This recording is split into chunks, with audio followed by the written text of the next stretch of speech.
All right, buckle up for this one. We are diving deep into a Champions League match. That had everyone talking. Barcelona versus Benfica. You mentioned that you wanted to unpack this game, and for good reason. It was pure chaos from start to finish. With a final score that'll make you blink twice. We're talking lead changes, goalkeeping howlers, and more drama than a season finale.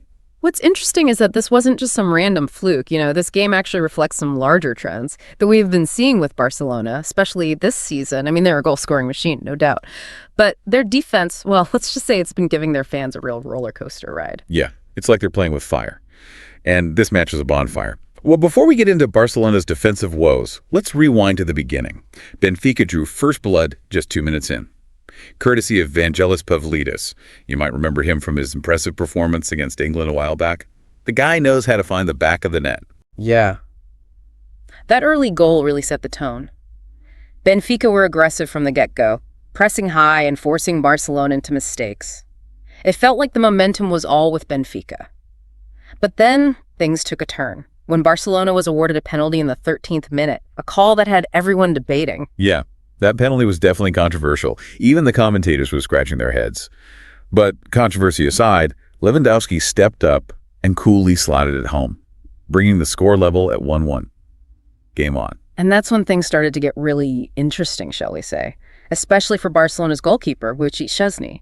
He had a night he'll probably want to forget, with a couple of major blunders. That gifted Benfica 2 more goals before halftime. It was almost painful to watch, like a comedy of errors unfolding in real time. First, he charges out of his box, collides with his own defender, and takes out Pavlidis in the process, a clear penalty. And Pavlidis converted for his second goal of the night. But it didn't stop there, did it? No. Unfortunately for Barcelona, it did not.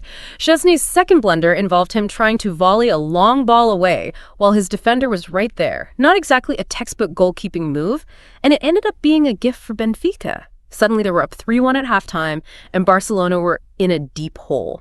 You could almost feel the tension, the questions swirling. Could they turn it around? Or would this be another case of their defensive frailties costing them dearly? I have to ask. From a tactical perspective, what was going wrong for Barcelona in that first half? Was it just individual errors? Or were there deeper systemic issues at play? That's a great question, and it's something we'll delve into a bit deeper later on. But to answer your question, it was a bit of both. Yes, there were individual errors, no doubt about that. But there were also some tactical vulnerabilities that Benfica exploited brilliantly. They were incredibly effective on the counterattack, using Barcelona's high defensive line against them. Every time Barcelona lost the ball, it felt like Benfica had a clear path to goal. So it was a combination of individual errors and tactical issues, playing right into Benfica's hands. At halftime, it felt like Barcelona were facing an uphill battle, trailing 3-1, but then the second half kicked off, and things got even wilder. You mentioned that you were interested in the chaotic moments of this match. Well, it's about to get a whole lot crazier. What happened next? Well, Benfica's comfortable lead started to crumble, and it all began with, you guessed it, another goalkeeping error. This time it was Benfica's keeper who misjudged a long ball, allowing Rafa to pounce with a perfectly timed header 3-2, and suddenly there was a glimmer of hope for Barcelona. And then just when you thought the momentum might be shifting in Barcelona's favor, another twist, Eric Garcia, trying to block a cross, unfortunately scored an own goal, 4-2 to Benfica. And at that point, I bet many Barcelona fans were ready to throw in the towel, but this game was far from over. It really was. Barcelona were awarded another penalty, again amidst controversy. Ah, yes. Another penalty debate. From what I remember, there was contact. But the Benfica player definitely went down a bit dramatically. Yeah, right. And of course, Lewandowski wasn't complaining. He stepped up for his second penalty of the match and calmly sent the keeper the wrong way, bringing the score to 4-3. With just minutes remaining, Barcelona were back in the game, and the momentum had completely shifted. And they weren't done yet. Eric Garcia, who had scored the own goal earlier, redeemed himself with a powerful header from a corner to level the score at 4-4. Talk about a redemption arc. It was incredible to see. You could feel the energy surge through the entire Barcelona team. They sensed that Benfica were on the back foot, and they pressed their advantage relentlessly. The final minutes were pure drama, worthy of a Hollywood thriller. You're not kidding. Di Maria almost snatched a winner for Benfica. Then there was a potential penalty shout for Benfica that the ref waved away. And finally, in the 96th minute, Rafa had the last laugh. That final goal was classic Rafa. He picked up the ball just outside the box, cut inside onto his stronger left foot, and curled a beautiful shot past the outstretched keeper. It was a goal worthy of winning any match, let alone a game as wild as this one.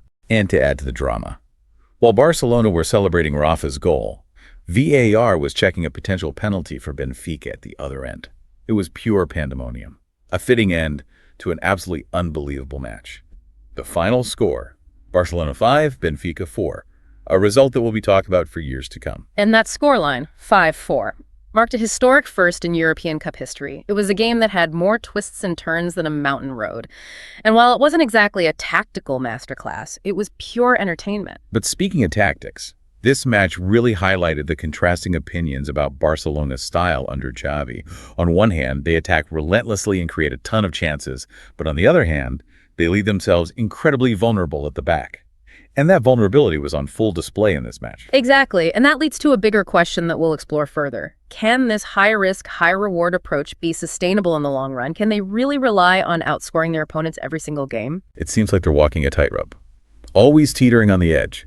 One mistake, and they get punished. And as we saw in this match, those mistakes can happen at any moment. It's a fascinating dilemma, isn't it? They need to find a way to tighten up defensively without losing their attacking edge. It's like trying to tame a wild beast without clipping its wings. And it's especially challenging considering the makeup of this Barcelona squad. Xavi is rebuilding the team, relying on a lot of young, relatively inexperienced players. Remember, you mentioned wanting to learn more about this specific match. Well, this context really matters here. Absolutely, and those young players have been thrown into the deep end this season. The condensed schedule, with the World Cup squeezed in, has put immense pressure on them, both physically and mentally. This match, with its dramatic swings and high stakes, was a real test of their character. Lewandowski actually spoke about this after the game. He mentioned how challenging this season has been for younger players. They've had less time to train and recover between matches. He also highlighted the importance of these chaotic, high-pressure matches as valuable learning experiences. He's absolutely right. These are the games that forge resilience, teach you to cope with pressure, and expose areas where you need to grow. Think about it. You said you were interested in this match because of its wild swings. Well, for those young players on the pitch, it's a crash course in handling the unexpected. It makes you wonder, though, if relying so heavily on young players in such a demanding season might be contributing to their defensive inconsistencies. Do you think that's a fair assessment? It's certainly a factor to consider. Younger players are naturally more prone to making mistakes, and the lack of experience can show, especially when they're fatigued or under pressure. But it's not just about age. It's also about tactical understanding, communication, and building that collective defensive awareness as a unit. And that takes time and experience. It sounds like Xavi has his work cut out for him, trying to strike that balance between nurturing young talent and building a team that can compete at the highest level. Did he offer any insights into his approach after the match? He did, interestingly. He seemed quite pleased with the mentality he saw from his players, particularly in that second-half comeback. He praised Szczesny for making a crucial save at the end, even after those early blunders. It suggests he's focusing on the positives, on building confidence, while also acknowledging the need for improvement. So a bit of a pat on the back, but let's get back to work approach.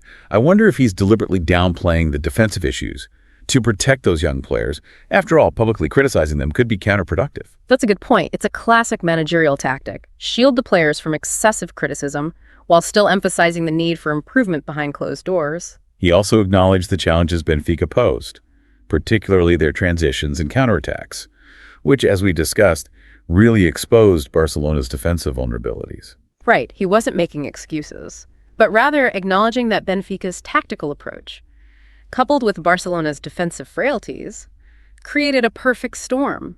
And let's not forget that Barcelona's domestic form hasn't been all that convincing either. They've struggled against teams that sit deep and defend, something they didn't have to worry about as much against Benfica.